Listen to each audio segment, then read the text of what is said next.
الحمدللہ رب العالمین والصلاة والسلام علی سید الانبیاء والمرسلین وعلی آلہ واصحابہ وازواجہ اجمعین الی یوم الدین۔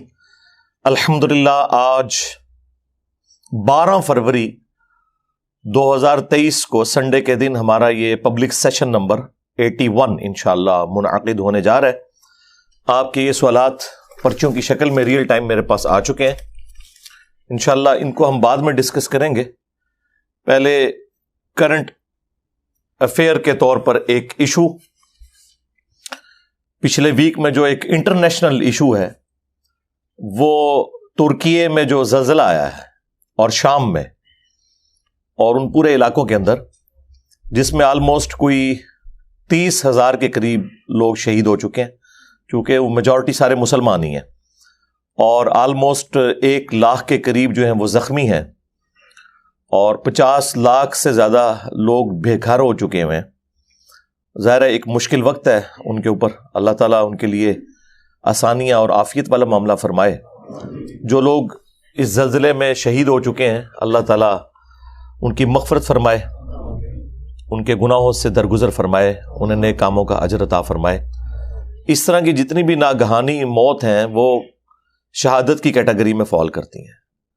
بخاری مسلم دونوں میں حدیث ہے کہ اللہ کے محبوب صلی اللہ علیہ وآلہ وسلم نے فرمایا کہ میری امت کے 5 شہداء ہیں، ان میں سے جو طاعون کے مرض میں مبتلا ہو کے مر جائے، پیٹ درد سے کوئی مر جائے، اسی طریقے سے پانی میں ڈوب کے مر جائے، کسی بلڈنگ کے نیچے دب کے مر جائے، اور آگ میں جل کے جو مر جائے وہ بھی اسی کیٹیگری میں فال کرتا ہے۔ جو اللہ کی راہ کا مسافر ہے وہ تو ہے ہی ہے۔ سنن نسائی میں تو یہاں تک آیا ہے کہ جو عورت ڈیلیوری کے دوران فوت ہو جائے وہ بھی اللہ کے حضور شہید لکھی جائے گی۔ یعنی جتنے بھی کیٹاسٹروفک قسم کی اموات ہے، ایک ایکسیپشن کے ساتھ کہ آپ نیکی کے کام کے لیے جا رہے ہو، یہ نہیں کہ ایک شخص برائی کے لیے جا رہا ہے اور اس کا بحری جہاز ڈوب گیا تو اسے شہید شمار کر لیا جائے گا، یعنی وہ کسی برائی کے ارادے سے نہ نکلا ہو۔ بہرحال جو عام نیچرل ڈیتھ ہے اس سے ہٹ کے یہ ایک کیٹاسٹروفک جو ڈیتھ ہوتی ہے، یہ اللہ کے حضور شہادت کے حوالے سے لکھی جاتی ہے۔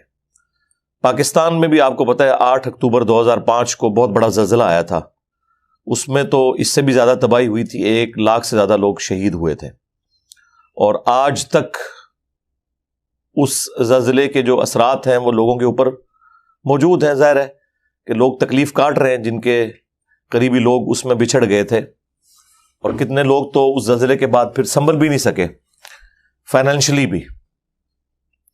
پر یہ جتنی بھی آفات ہیں ان کے اوپر مسلمان کا ایٹیچیوڈ یہ ہونا چاہیے، جو قرآن پاک میں اللہ تعالیٰ نے سورۃ البقرہ میں ایک ڈیسٹنی ہماری طے کر دی ہے، وَلَنَبْلُوَنَّكُمْ بِشَيْءٍ مِّنَ الْخَوْفِ وَالْجُوعِ وَنَقْصٍ مِّنَ الْأَمْوَالِ وَالْأَنفُسِ وَالثَّمَرَاتِ، ہم ضرور تمہیں آزمائیں گے، خوف کے ذریعے، بھوک کے ذریعے، جان اور مال میں نقص کے ذریعے۔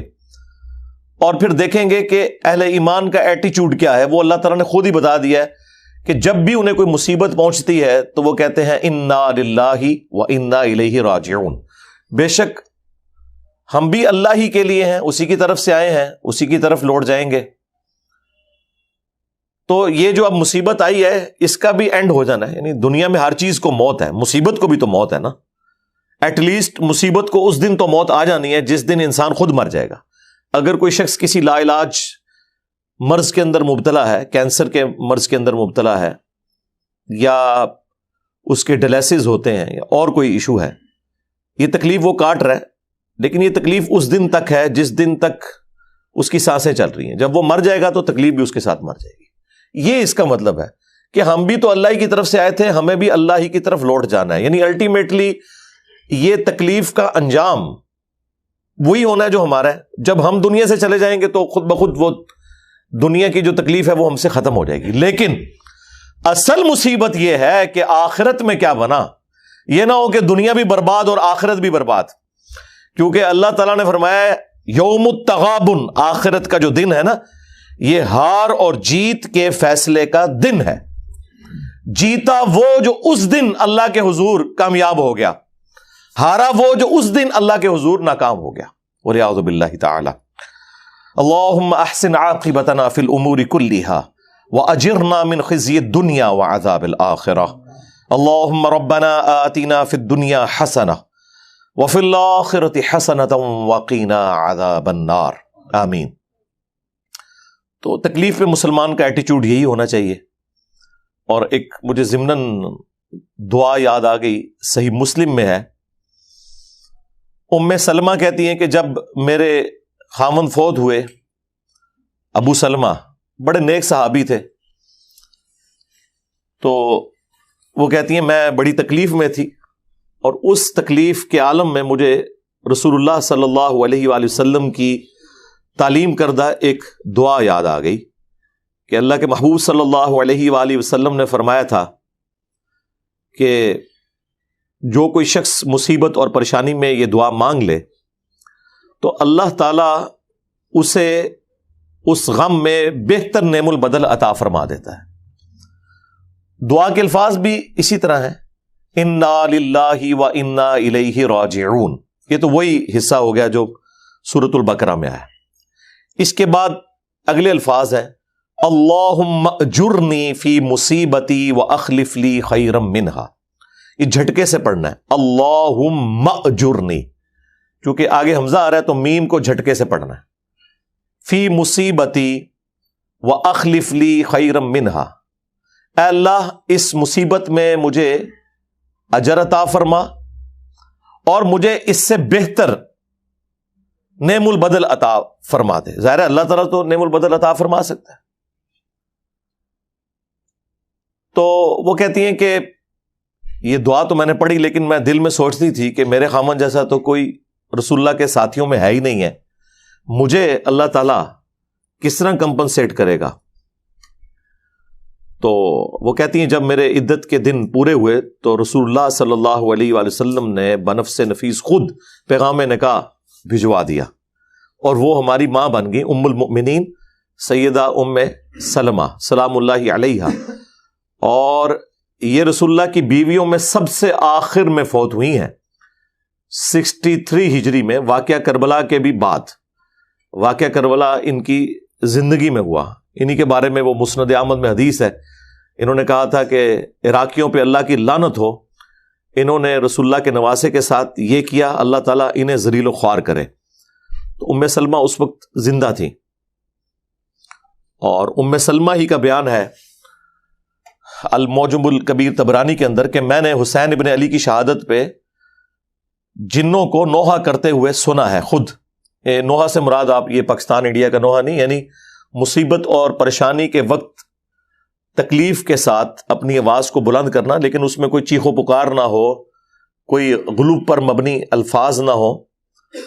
ویسے ہمارے علماء اہل سنت، حالانکہ یہ نوحہ عربی کا لفظ ہے، وہ ترجمے میں انہوں نے لکھا ہوا ہے کہ میں نے جنوں کے رونے کی آواز سنی۔ چلیں رونا بھی مان لیں۔ تو سیدہ ام سلمہ کو اس دعا نے نفع پہنچایا۔ اس دعا کو میں نے ڈکلیئر کیا ہے کہ مصیبت کی خبر کو خوشی میں بدلنے والی دعا ہے یہ۔ ظاہر ہے کہ اس وقت تو انسان محسوس کرتا ہے نا، وہ تو سورۃ البقرہ میں اللہ تعالیٰ نے فرمایا کہ قریب ہے کہ جس چیز سے تم کراہت کرتے ہو اس میں تمہارے لیے خیر چھپی ہوئی ہے، اور قریب ہے کہ جس چیز سے تم محبت کرتے ہو اس کے اندر تمہارے لیے شر چھپا ہوا ہے۔ اللہ جانتا ہے اور تم نہیں جانتے۔ یہ اسپیسیفکلی تو جہاد اور قتال کے کانٹیکسٹ میں تھی، لیکن یہ جنرل رول ہے کہ بعض اوقات انسان کو وقتی طور پہ کوئی ایک بڑا صدمہ پہنچتا ہے، لیکن الٹیمیٹلی بعد میں آنے والا وقت بتاتا ہے کہ یہ اس کے لیے خیر ہی تھا۔ مثلاً جو لوگ تکلیف میں مبتلا ہو کر اللہ کی طرف آ جاتے ہیں، کسی کا جوان بیٹا فوت ہو گیا، کسی کی ماں فوت ہو گئی، کسی کی بہن فوت ہو گئی، کسی کا بھائی فوت ہو گیا، اس کے بعد وہ اللہ کو سیریس لینا شروع کر دے اور اپنی آخرت بنا لے، تو بظاہر جو وہ تکلیف تھی اس کے لیے ہمیشہ کی کامیابیوں کی نوید بن کے آ گئی۔ اور یہ تو سورہ السجدہ میں بھی موجود ہے کہ ہم دنیا کی زندگی میں بھی تمہیں تھوڑی سی تکلیف دیں گے تاکہ تم اللہ کی طرف پلٹ آؤ۔ یہ اللہ تعالیٰ کا رول ہے۔ جب سب کچھ ہیپی ہیپی چل رہا ہو نا تو انسان کو خدا کی ضرورت نظر نہیں آ رہی ہوتی۔ انسان جب تکلیف میں آتا ہے اسی وقت انسان کو محسوس ہوتا ہے کہ اللہ میری ضرورت ہے. تو یہ اللہ تعالیٰ نے دنیا میں تکلیف کا سلسلہ اس لیے رکھا ہے. بہرحال بعض اوقات عذاب الہی بھی ہو سکتا ہے، لیکن آج کی ڈیٹ میں وثوق کے ساتھ تو ہم کسی بھی ایکٹیویٹی کو عذاب سے تعبیر نہیں کر سکتے. ظاہر ہے ایک غیبی خبر ہے، میں بھی عذاب ہو، میں بھی یہ آزمائش ہو. لہذا آج کی ڈیٹ میں جو محتاط رویہ یہی ہے کہ اس قسم کی جتنی بھی تکلیفیں آئیں آپ ان کے لیے یہی کہیں کہ اللہ کی طرف سے آزمائش ہے. ورنہ تو انسان اپنے مخالفین کے لیے سمجھتا ہے کہ ان پہ اللہ کا عذاب آ گیا ہے، اور اپنوں کے لیے سمجھتا ہے کہ یہ آزمائش ہے. میرا خیال ہے کہ یہ سب کچھ آزمائش کی کیٹیگری میں ہی فال کرنے میں عافیت ہے، اور اس سے ہمیں لیسن لرن کرنا چاہیے.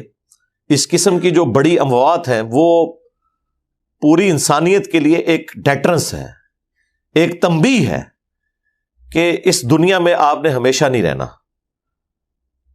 سب نے مر کے اللہ کے حضور پیش ہونا ہے. یہ اصل میں اس سے ایک لیسن ہے. اکثر لوگ یہ پوچھ رہے ہوتے ہیں جی وہ چھوٹے چھوٹے بچے مر گئے جی ان کا کیا قصور تھا، کتنے جانور مر گئے جی ان کا کیا قصور تھا، زلزلے میں مر گئے، سیلاب میں مر گئے، ٹورنیڈو میں جو ہے وہ اٹھائے گئے، ان کا کیا قصور تھا. تو یہ صرف علم کی کمی کی وجہ سے ہے، ورنہ اگر آپ کے پاس تھوڑا سا بھی اسٹیٹسٹیکل ڈیٹا موجود ہے اور آپ انالیسس کرنا جانتے ہیں تو آپ کے علم میں یہ بات ہوگی کہ روزانہ 1 گھنٹے میں 6000 لوگ نیچرل ڈیتھ مرتے ہیں. اتنے بندوں نے روزانہ مرنا ہی ہوتا ہے. 24 گھنٹوں میں 1.5 لاکھ، یعنی ہر 24 گھنٹے میں 1.5 لاکھ لوگ مرتے ہیں. 24 گھنٹے میں 1.5 لاکھ سیکنڈ نہیں ہوتے، 1 لاکھ بھی نہیں ہے سیکنڈ. یعنی ہر سیکنڈ میں آلموسٹ آپ سمجھ لیں 2 بندے مر رہے ہیں. لیکن چونکہ وہ پوری دنیا کے اندر مر رہے ہوتے ہیں وہ ڈیٹا ایک جگہ اکٹھا نہیں ہوتا. تو اگر 1.5 لاکھ بندہ روزانہ مرتا ہے تو اس میں سے آلموسٹ سمجھ لیں 30 سے 40 ہزار تو مسلمان ہوتے ہیں، کیونکہ دنیا کی جو اوور آل آبادی ہے اس کا 4 یا 5واں حصہ تو مسلمان ہے نا. تو اتنے لوگ تو ویسے ہی روزانہ مر جاتے ہیں، لیکن چونکہ اسکیٹرڈ فارم میں مرتے ہیں لہٰذا ہمیں فیل نہیں ہوتا. کبھی کبھار کوئی مسجد سے کسی کی فوتگی کا اعلان سنتے ہیں تو پتہ لگتا ہے کہ اچھا کوئی بندہ مرا، ورنہ روزانہ 1.5 لاکھ بندہ ویسے ہی مر رہا ہے. تو اس قسم کی جو یکمشت اللہ کی طرف سے ایک ڈیتھ والا ایک سمجھ لیں الارم بجتا ہے نا، وہ پوری انسانیت کے لیے ایک الارم ہوتا ہے کہ تمہیں کسی نے اس پلانٹ ارتھ کے اوپر حالات و واقعات دے کر بھیجا ہے، اور الٹیمیٹلی اس نے تمہیں اپنے پاس بلانا ہے. آن دا ڈے آف ججمنٹ تمہیں اللہ کے حضور اکاؤنٹیبل ہونا ہے. تو سدھر جاؤ. میں اکثر کہتا ہوں کہ ایک گلی میں ہونے والی ٹریجک ڈیتھ ایک محلے کے لیے عبرت ہے، ایک محلے میں زیادہ ڈیتھس اس سٹی کے لیے عبرت ہے. ایک سٹی کے اندر بڑا حادثہ جو ہے وہ ایک پورے صوبے کے لیے، اور ایک صوبے میں ہونے والا حادثہ ایک ملک کے لیے، اور ایک ملک میں بڑا ہونے والا حادثہ جس طرح کہ ترکیے میں ہوا، شام میں ہوا، یہ پوری دنیا کے لیے ایک اللہ تعالیٰ کی طرف سے الارم ہے کہ لوگ اللہ کی طرف پلٹ آئیں. باقی اللہ نے تو اپنی ڈیسٹنی میں پہلے ہی مقرر کیا ہوا ہے کہ جو بھی تکلیف ہے وہ اس نے اپنے ٹائم کے اوپر بھیجنی ہے، وہ نہ آگے ہو سکتی ہے نہ پیچھے. اس حوالے سے یہ جو تکلیف کا سلسلہ ڈیسٹنی اور تقدیر کے ساتھ جڑا ہوا ہے، سورۃ الحدید میں اللہ تعالیٰ نے اس ٹاپک کو بڑا کھول کر بیان کیا، اور اس انداز میں قرآن کی کسی اور سورت میں اس ٹاپک کو بیان نہیں کیا گیا. یہ سمجھ لیں اس کی ایپیکس ہے. آیت نمبر 22 اور 23، سورت نمبر 57 ہے سورۃ الحدید، اور آیت نمبر ہے 22. اعوذ باللہ من الشیطان الرجیم، بسم اللہ الرحمن الرحیم. ما اصاب من مصیبت فی الارض، کوئی بھی مصیبت نہیں کہ جو زمین میں نازل ہو، یعنی پوری زمین کے اوپر جتنے بڑے بڑے مصائب آتے ہیں، خواہ وہ زلزلے کی شکل میں ہو، سیلاب کی شکل میں ہو، ٹورنیڈوز کی شکل میں ہو، کوئی وبائی مرض پھیل جاتا ہے، اس قسم کی جتنی تکلیف پوری زمین میں آتی ہیں. ولا فی انفسکم، اور نہ کوئی مصیبت کہ جو تمہاری جان پر ٹوٹتی ہے. وہ انسان پہ تکلیف بیماری کی شکل میں بھی آ سکتی ہے، پریشانی کی شکل میں بھی آ سکتی ہے، کسی قریبی کے ڈیتھ کی شکل میں بھی آ سکتی ہے. الا فی کتاب من قبل ان نبرأها، مگر یہ کہ وہ اللہ تعالیٰ نے اپنی ہارڈ ڈسک میں لوح محفوظ میں پہلے ہی لکھ لی ہے، اس سے پہلے کہ اللہ تعالیٰ اس مصیبت کو زمین والوں پر یا کسی انڈیویجول کے اوپر بھیجے. کیوں پہلے لکھ لی ہے؟ اس کی حکمت بتا دی. ان ذالک علی اللہ یسیر، پہلی بات تو یہ کلیئر کر دی کہ یہ اللہ کے اوپر بہت آسان ہے. ویسے تو ان امیجنیبل چیز ہے کہ دنیا میں اربوں انسان ہے، اور انسان تو ایک سپیشی ہے، اس کے علاوہ 20 لاکھ سے زیادہ سپیشیز پلانٹ ارتھ کے اوپر موجود ہیں، اور پھر ہر سپیشی کی آبادی جو ہے وہ بلینز میں ہے. سب پہ تکلیفیں جو آتی ہیں وہ اللہ تعالیٰ نے لوح محفوظ میں لکھی ہوئی ہیں، اور اللہ تعالیٰ ہمارا یہ ہمارے لیے آسان ہے. تم تو اسے امیجن نہیں کر سکتے کہ مستقبل میں ایک ہونے والے واقعے کو پہلے کیسے اللہ تعالیٰ جانتا ہے. یہ اللہ کا کامل علم ہے. سورۃ الانعام میں تو اللہ تعالیٰ نے یہاں تک فرمایا کہ کوئی پتا بھی کسی خشکی کی جگہ پر یا سمندر میں ٹوٹے کسی درخت سے یا زمین کی گہرائیوں میں کوئی دانہ پھوٹتا ہے مگر یہ کہ وہ اللہ کے علم سے، اور اللہ نے پہلے ہی لوح محفوظ میں یہ لکھ لیا ہوا ہے. یہ اللہ کا علم اتنا کامل ہے. لِكَيْ لَا تَأْسَوْا عَلَى مَا فَاتَكُمْ، یہ اس لیے کہ مت کفے افسوس ملو اس بات پر جو تم سے جاتی رہی. کوئی تکلیف آئی، کوئی نعمت چھن گئی تو اس پہ افسوس نہ کرو. وَلَا تَفْرَحُوا بِمَا آتَاكُمْ، اور نہ شیخی بگاڑو اس نعمت کے اوپر جو اللہ تعالیٰ تمہیں دیتا ہے. وَاللَّهُ لَا يُحِبُّ كُلَّ مُخْتَالٍ فَخُورٍ، اور اللہ تعالیٰ کو یہ جتنے شیخی بگاڑنے والے ہیں، اتراتے پھرتے ہیں، یہ پسند نہیں ہے. تو اللہ تعالیٰ ہم نے پہلے ہی لوح محفوظ میں یہ لکھ لیا ہے تاکہ تمہیں اس کا غم نہ ہو. یہ تمہارا مقدر تھی. تقدیر کبھی ٹلتی نہیں ہے، یہ ذہن میں رکھیے گا. تقدیر جو اللہ تعالیٰ کی طرف سے آپ کے لیے طے ہے وہ کبھی ٹلنی نہیں ہے. صرف وہی تقدیر ٹلتی ہے جس کے بارے میں تقدیر میں ہی پہلے لکھا ہوا ہے کہ اس تقدیر کے اگینسٹ وہ مجھ سے دعا کرے گا اور یہ تکلیف میں اس سے ٹال دوں گا. ہر تکلیف نہیں ٹلتی جناب، یہ ذہن میں رکھیے گا. وہی تکلیف ٹلے گی جو اللہ تعالیٰ نے مقدر میں کیا ہے کہ ہاں اس کو میں ٹال دوں گا. لیکن کچھ تکلیف ایسی ہیں جو اللہ نے آپ کی نہیں ٹالنی، کیونکہ اس کے ذریعے اللہ تعالیٰ نے آپ کو آزمانا ہے. بخاری مسلم دونوں میں حدیث ہے کہ انسان کو جو بھی تکلیف پہنچتی ہے، دکھ، درد، اندیشہ، حتیٰ کہ اس کے پاؤں میں کانٹا بھی چبھ جائے تو اس کے اگینسٹ بھی اللہ تعالیٰ اس کے گناہوں کو معاف کر دیتا ہے. اور جامعہ ترمذی کے اندر ایک بڑی زبردست حدیث ہے، اور المستدرک للحاکم میں امام حاکم نے حضرت ابو ذر غفاری کے چیپٹر کے اوپر یہ حدیث لکھی ہے، کیونکہ حضرت ابو ذر غفاری کی زندگی جو ہے وہ غموں سے عبارت تھی. تو انہوں نے حضرت ابو ذر غفاری کا جو چیپٹر بند ہے نا، اس کا آغاز اس حدیث سے کیا ہے جو ترمذی میں موجود ہے کہ اللہ تعالیٰ سب سے زیادہ آزمائشیں اور تکلیف اپنے انبیاء پر ڈالتا ہے، اس کے بعد ان پر ڈالتا ہے جو انبیاء کے بعد اللہ تعالیٰ کو سب سے بڑھ کر محبوب ہوتے ہیں.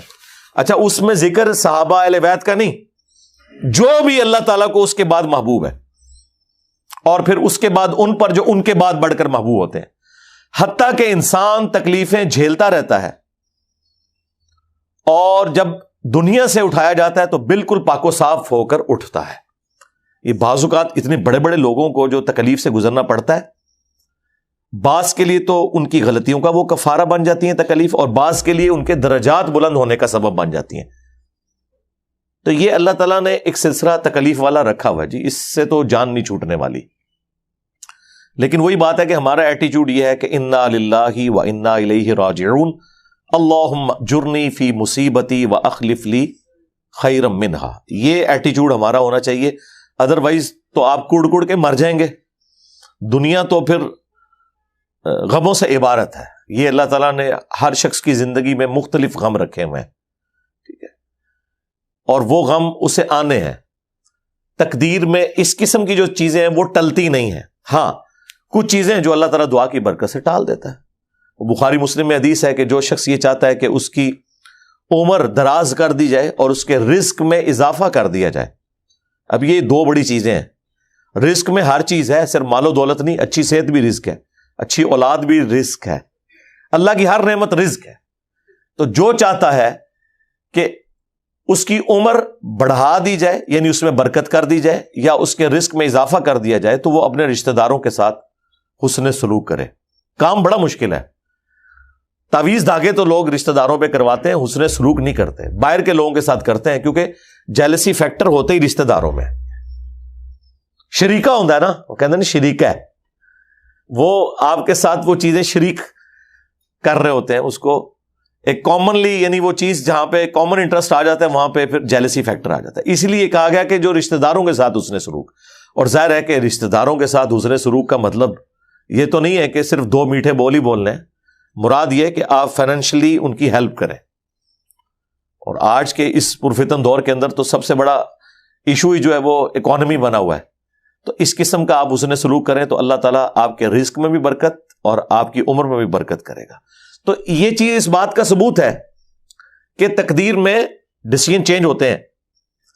وہ حدیث تو اصول محدثین پہ ضعیف ہے کہ صدقہ جو ہے وہ تقدیر کو بدل دیتا ہے یا مصیبت کو ٹال دیتا ہے، لیکن اس کو یہ سپورٹیو یہ حدیث ہو جاتی ہے بخاری مسلم کی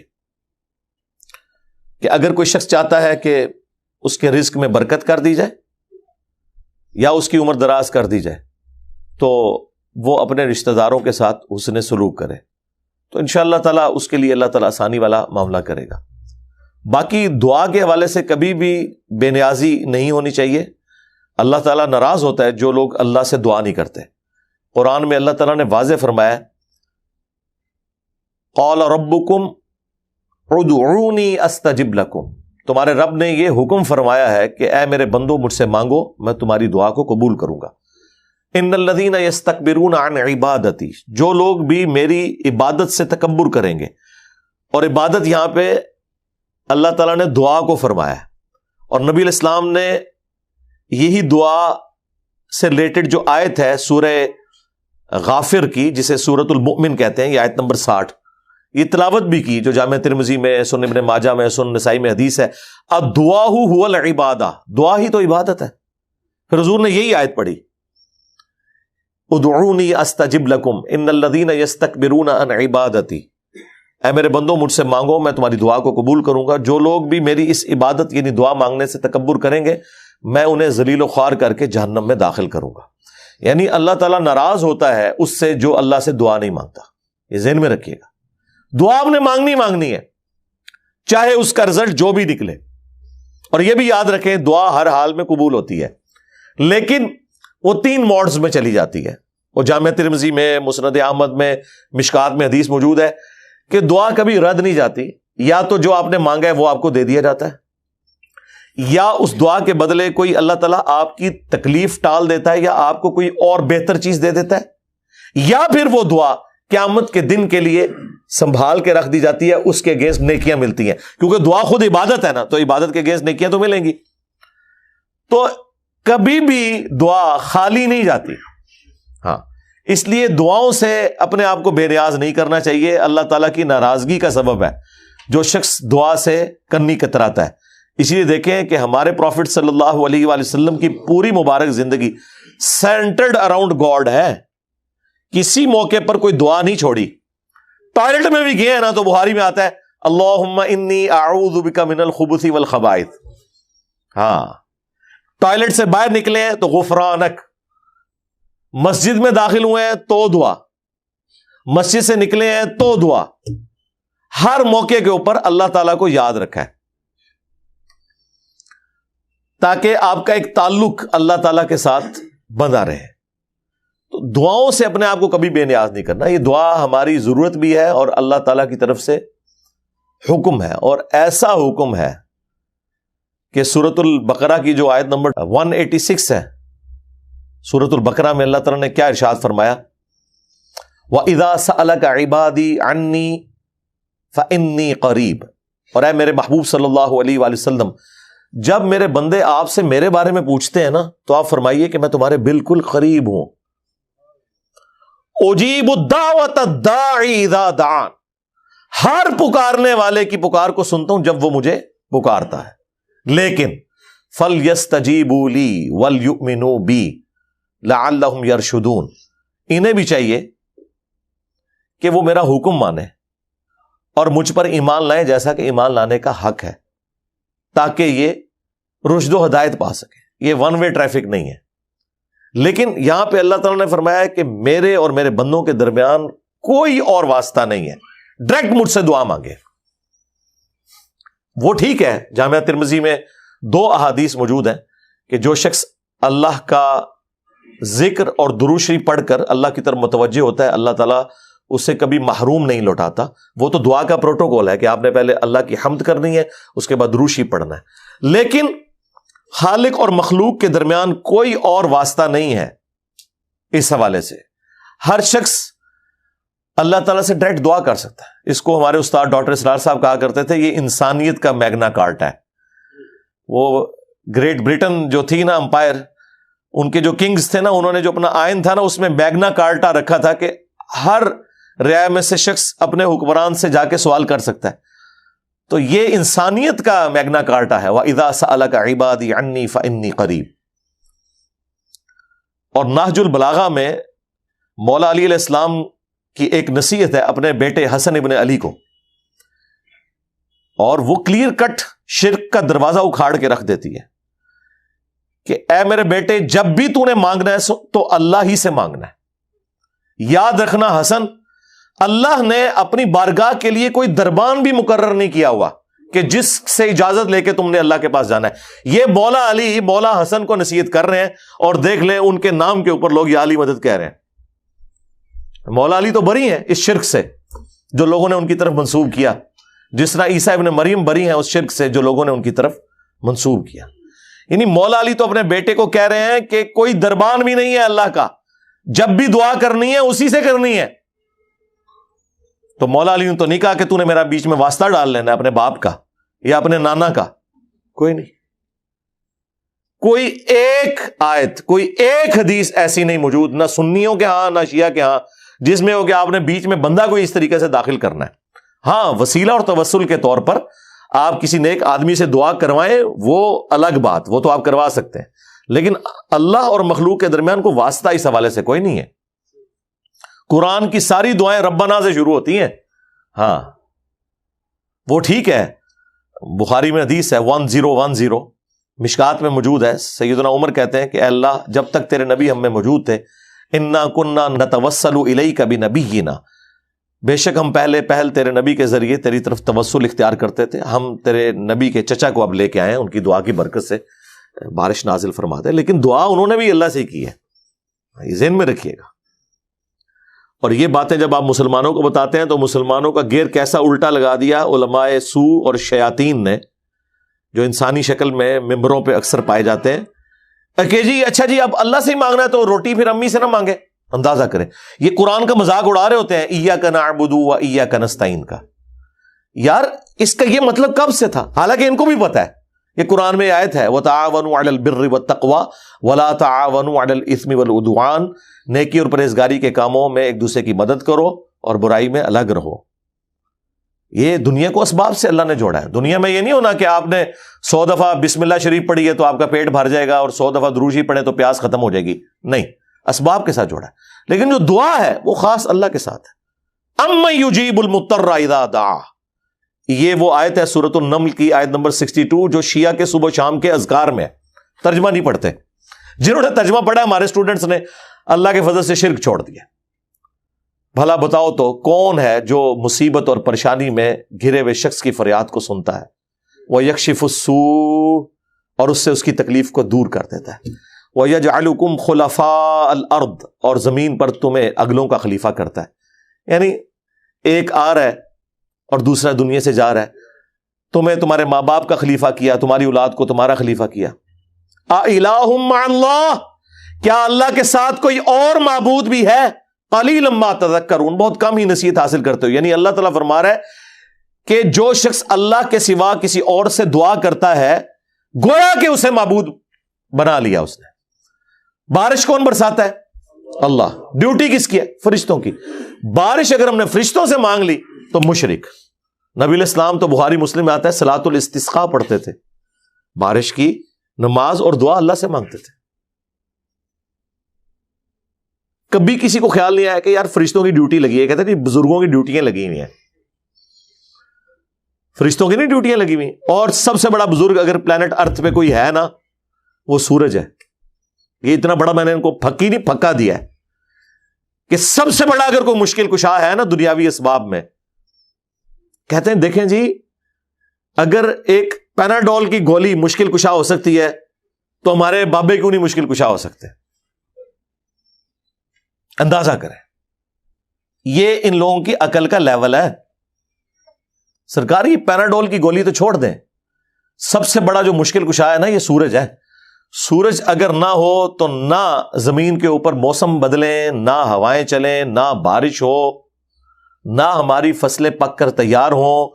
اٹ مینس کہ دنیا پہ کوئی بھی جاندار زندہ نہیں رہ سکتا اگر سورج نہ ہو. تو کیا ہم سورج کو پکارتے ہیں؟ کبھی کسی کو وام بھی آیا کہ سورج کو پکارنا ہے؟ تو سپوز اگر کسی کی ڈیوٹی بھی لگی ہوئی ہو تو آپ نے اس کو پکارنا تو نہیں ہے, پکارنا تو آپ نے اللہ کو ہے.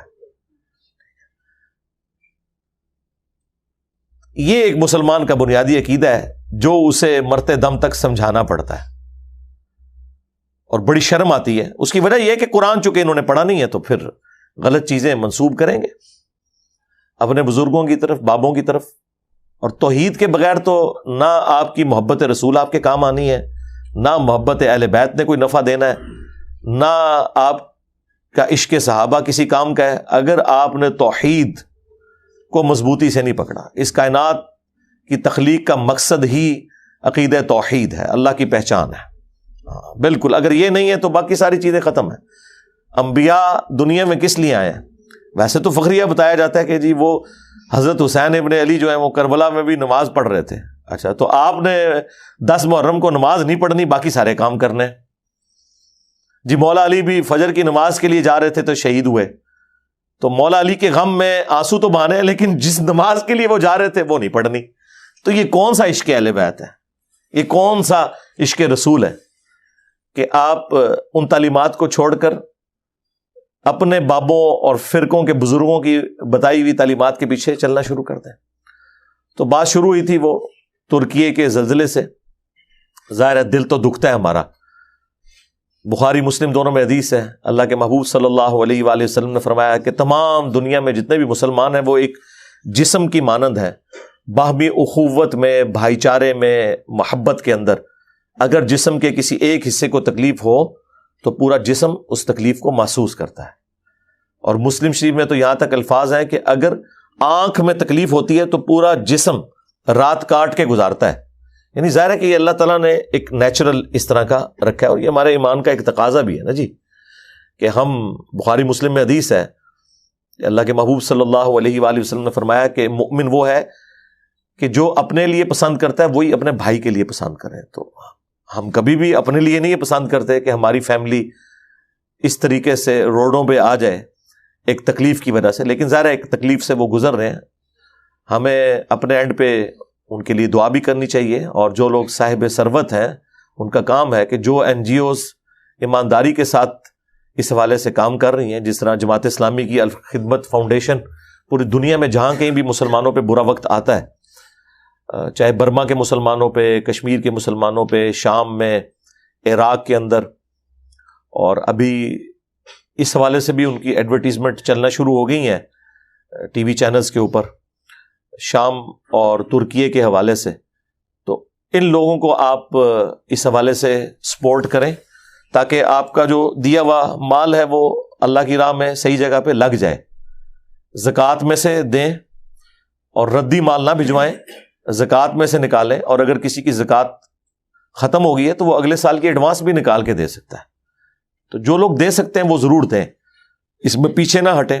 دعاؤں میں تو ہم نے یاد رکھنا ہی ہے, وہ تو ایک مسلمان کا حق ہے کہ دوسرے کو یاد رکھے. وہ تو مسلم شریف میں بڑی زبردست حدیث ہے کہ جو شخص اپنے بھائی کی غیر موجودگی میں اس کے لیے دعا کرتا ہے نا, تو اللہ تعالیٰ ایک فرشتہ مقرر کر دیتا ہے جو اس کی دعا پہ آمین بھی کہتا ہے اور کہتا ہے یا اللہ جو کچھ یہ اپنے بھائی کے لیے مانگ رہا ہے نا تو بھی اس کو یہی کچھ عطا کرتا ہے. تو دعا کرنے میں ہمارے اپنے لیے بھی ایک فائدہ ہے, وہ ہمیں دعا کرنی چاہیے.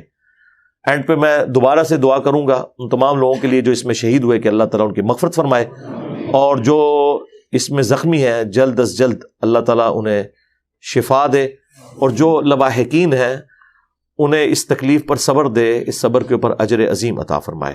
صلو علی محمد و آل محمد، اللہم صلی علی محمد وعلی آل محمد واصحاب محمد وازواج محمد اجمعین الی یوم الدین، آمین۔